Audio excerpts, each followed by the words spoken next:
Take a look at this. Surfer Maya Gabeira is used to staring down the face of massive waves, but this one was a monster.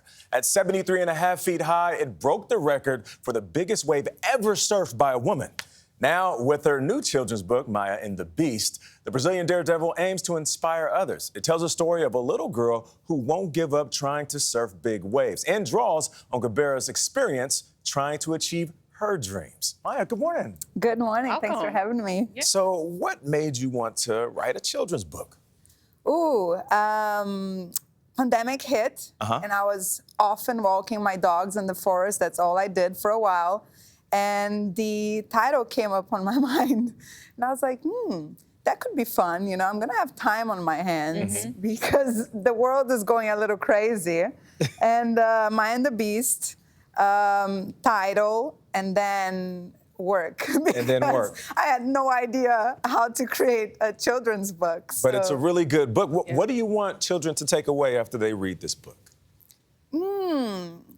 I want to see what they take away, you know? I mean, of course, from my story, it's resilience, it's courage, it's finding your passion, it's listening to your inner voice, which I think comes with the shell interaction, and how, you know, you have this voice that is actually inside you that tells you that you can, while you have all those voices outside that tells you that you can't, that is crazy.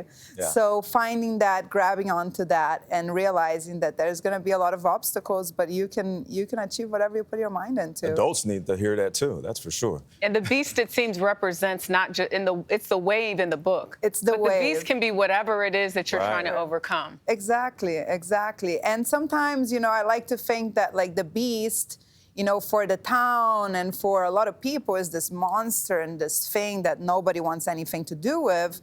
But Maya realized that for her, the beast was this beautiful wave that she wanted everything to do with. Yeah. So we're all different. Yeah, for sure. And in the book, you can see the illustration. It shows she has an inhaler. Yes. And that's something you've talked about, that you have asthma. How has that impacted you, and why was it so important to add that detail? Yeah, I grew up with asthma, and swimming was very important for me. Actually, sports was very important for me to develop my lungs and to keep working on my health. And, you know, asthma made me have limitations. And I dealt with those limitations my whole career, and especially in the beginning when my asthma was was stronger than it is today. So asthma was my limitation that in the end, you know, because asthma dealt with breathing, and I went into a path that often I'm underwater without breath, Right. It became kind of my strength. You know, I turned that around where, you know, I knew what it was like to be out of breath. And so there was a comfort there that I could translate once I went into the waves and I was underwater and I couldn't breathe. I had that since I was born. Yeah. I want you to take us on the board, in the water, riding a wave, like that 73 and a half foot monster. Like, what is going through your mind when you are in the middle of dominating a wave this size? Ooh, that's the beauty of it. Not much is going through my mind. Really? I'm living in the moment, and I'm like having to adjust and adapt to everything that's happening around me, which is a lot.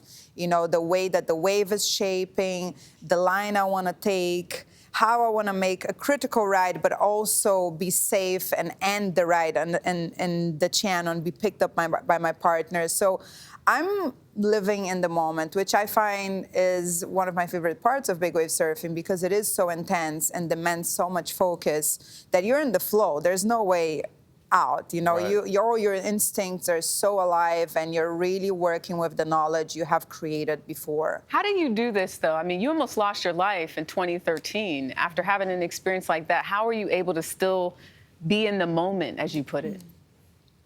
Well, the moments afterwards were horrible, but then I accepted that, you know, life is not always easy, and life is not always, you know, winning. And I went through a 4-year period of spine surgeries, failed spine surgeries, and traumatized. And it was hard to go back to my sport, but also at the same time, it was going to be harder to give up on everything I had worked towards. You know, I was 26, I was an established big wave surfer, and I had just found a new well, it had just been discovered, the new frontier of our sport, which was Nazaré, Portugal, and to walk away from that, to me, was crazy. Of It was course. crazier than keep working. Wow. Maya Gabeira, You're thank you so incredible. much for joining us. Maya and the Beast goes on sale tomorrow.